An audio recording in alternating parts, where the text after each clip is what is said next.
పూర్తిగా దేవుడికి సమర్పించుకో, పూర్తిగా దేవుడికి అర్పించుకో. ఎట్టి పరిస్థితుల్లో రాజీ పడకు. నీ భర్త ఎంత తాగుబోతైనా, నీ భర్త ఎంత చెడ్డవాడైనా, నీ భర్త ఎంత తప్పుడు వాడైనా వేరే వ్యక్తితో రాజీ పడకు. నువ్వు ఎట్టి పరిస్థితుల్లో నీ భార్య ఎంత గయ్యాలైనా, నీ భార్య ఎంత చెడ్డదైనా, నీ భార్య ఎంతగా నిన్ను హింసిస్తున్నా, నువ్వు ఇంకో స్త్రీతో ఎట్టి పరిస్థితుల్లో రాజీ పడకు. నీ భర్త మారేటట్లు ప్రార్థన చేయి. నీ భర్త కోసం కన్నీళ్లు గార్చు. నీ భర్త కోసం ఉపవాసం ఉండు. నీ భార్య కోసం ఉపవాసం ఉండు.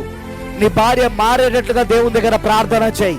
వీడని పట్టుదల వర్తమానం అప్పుడు పనిచేస్తుంది నీకు. ప్రవక్త చెప్పిన వీడని పట్టుదల వర్తమానం, ప్రవక్త చెప్పిన నిరాశ లేక నిస్పృహ అనే వర్తమానం, ప్రవక్త చెప్పిన పరిపూర్ణ బలహీనతలందు పరిపూర్ణ బలమైన వర్తమానం, ఇవన్నీ నీకు అప్పుడు పనిచేస్తా అంటే అవి ఆ వర్తమానం ఇచ్చిందే నీకు అనుభవాలు రావడానికి.